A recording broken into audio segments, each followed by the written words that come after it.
सुप्रभात बच्चों, कैसे हैं आप सब। मैं आज आपके सामने आपके हिंदी व्याकरण के पाठ 3 संधि के भाग 4 के साथ उपस्थित हूँ। भाग 3 तक हमने स्वर संधि के 4 उपभेद पूरे कर लिए थे, जो कि पहला था दीर्घ संधि, दूसरा था गुण संधि, तीसरा वृद्धि संधि और चौथा यण संधि।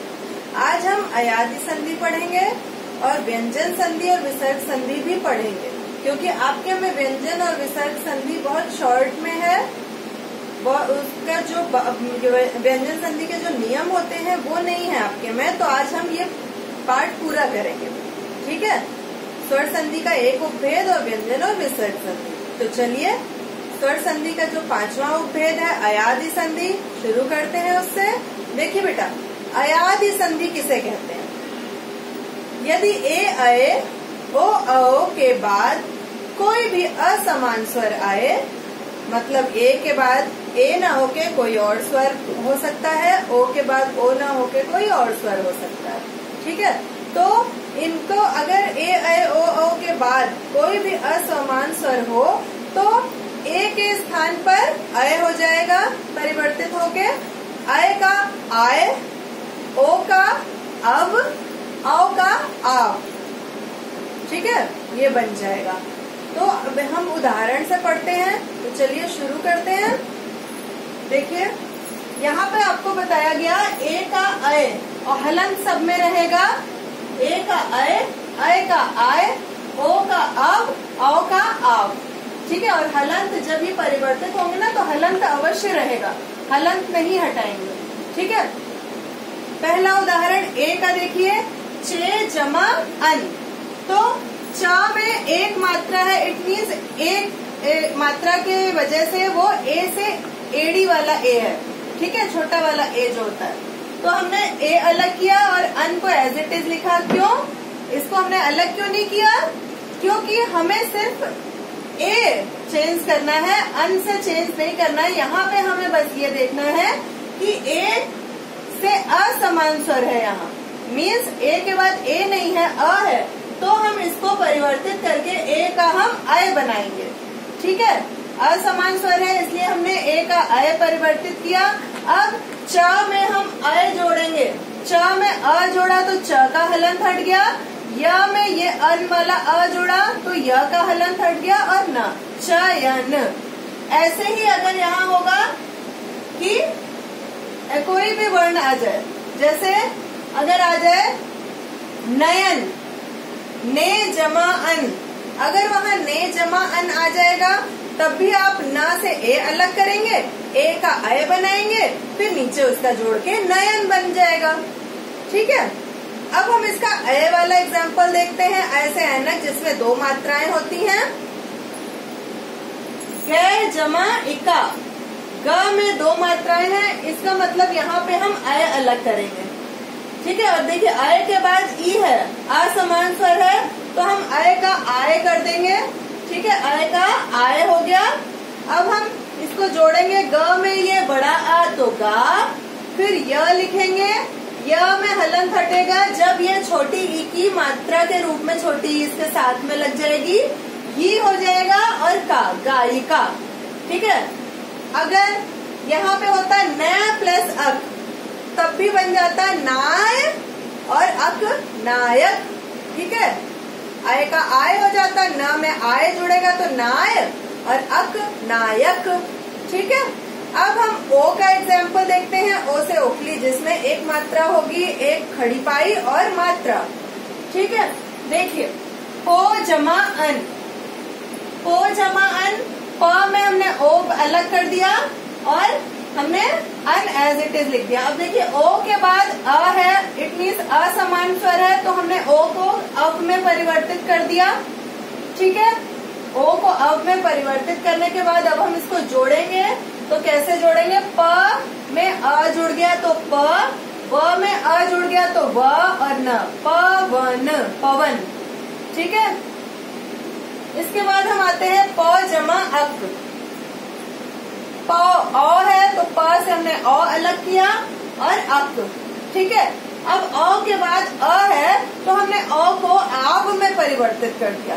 ठीक है, अ को आप में परिवर्तित कर दिया।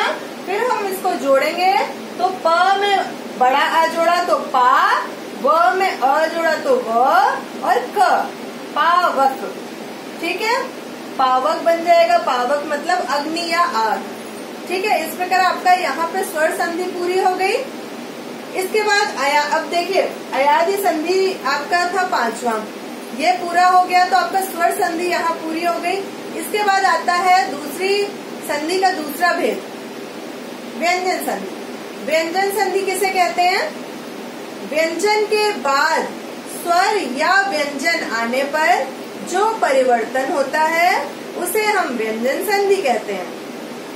अभी आपके 7th में व्यंजन संधि बहुत बड़े रूप में नहीं है। जब आप 8th में जाएंगे तो आपके लिए काफी सारे नियम होंगे जो कि आपको याद करने होंगे, लेकिन 7th में आपका व्यंजन संधि का कुछ भी नहीं है। बस जितने आपको उदाहरण दिए हैं या कहीं और से भी आपको व्यंजन संधि के उदाहरण मिलते हैं तो आप वो पढ़िए खाली। तो चलिए देखते हैं। मैंने आपको क्या बताया, व्यंजन के बाद या तो स्वर हो या व्यंजन के बाद व्यंजन हो। मतलब जमा से पहले देखिए व्यंजन है, व्यंजन के बाद यहाँ स्वर है। इसमें देखिए व्यंजन के बाद व्यंजन है, लेकिन पहले व्यंजन ही होगा। जमा से पहले व्यंजन वर्ण ही होगा। इतना जरूरी है व्यंजन संधि के लिए। ठीक है, अगर पहले स्वर हो गया तो वो तो स्वर संधि हो जाएगा। ठीक है, व्यंजन संधि मतलब पहले व्यंजन आएगा। देखिए जगत जमा ईश, जगत जमा ईश क्या बन जाएगा? जगदीश। ठीक है, सम जमा बंध, संबंध। ठीक है, ये हो गया आपका यहाँ पे व्यंजन संधि। क्या याद रखेंगे? व्यंजन के बाद या स्वर हो या व्यंजन हो, उसपे मिलने से जो भी परिवर्तन होता है उसे हम व्यंजन संधि कहते हैं। ठीक है, इसके बाद तीसरी संधि है आपकी विसर्ग संधि। विसर्ग क्या होता है? 2 डॉट जो आप संस्कृत में ये वाले पढ़ते हैं ये विसर्ग होते हैं। तो देखिए विसर्ग के बाद स्वर हो या विसर्ग के बाद व्यंजन हो, लेकिन पहले विसर्ग आएगा। ठीक, तो वो आप पहचानेंगे कि वो विसर्ग संधि है। ठीक है, तो विसर्ग के बाद स्वर या व्यंजन आने पर जो परिवर्तन होता है उसे हम विसर्ग संधि कहते हैं। ठीक है, उदाहरण देखते हैं इसका। निह जमा चल, निश्चल। निह जमा रोग, नीरोग। देखिए विसर्ग आया यहाँ पे, ये विसर्ग संधि, इसलिए इसकी पहचान क्या हो गई? यहाँ विसर्ग है। ये आपकी है व्यंजन संधि, तो जमा से पहले यहाँ पे व्यंजन आए हैं। ये स्वर संधि है, इसलिए जमा से पहले यहाँ पे स्वर है। इतना ध्यान रखेंगे। ठीक है, तो व्यंजन संधि में मैंने आपको क्या बताया? व्यंजन के बाद स्वर या व्यंजन आने पर जो विकार या परिवर्तन होता है उसे हम व्यंजन संधि कहते हैं। और विसर्ग संधि किसे कहते हैं? विसर्ग के बाद स्वर या व्यंजन आने पर जो भी परिवर्तन होता है तो उसे हम विसर्ग संधि कहते हैं। आपका पाठ यहीं पे पूरा होता है। आपका होमवर्क, जब ये पाठ खत्म हो गया, अब आपको मैं होमवर्क दे रही हूँ। इस पाठ के बाद जो भी अभ्यास कार्य है, जितना भी उतना आपको सब करना है। अगले भाग में मैं आपको इसका अभ्यास कार्य कराऊंगी और आप अपने द्वारा किया गया अभ्यास कार्य उसमें से मैच करेंगे, मिलाएंगे कि आपको कितना आया, आपका कितना सही था, और जो गलत होगा उसको आप सही कर लीजिएगा और समझ भी लीजिएगा कि क्यों गलत था। ठीक है, तो आपका होमवर्क यही है कि आप अभ्यास कार्य सारी एक्सरसाइजेस करेंगे और अपना ध्यान रखेंगे और घर पर ही रहेंगे और डाउट क्लासेस जरूर अटेंड करेंगे, ये नहीं भूलेंगे। ठीक है, तब तक के लिए धन्यवाद। अगले भाग में मिलेंगे फिर से। Okay, bye.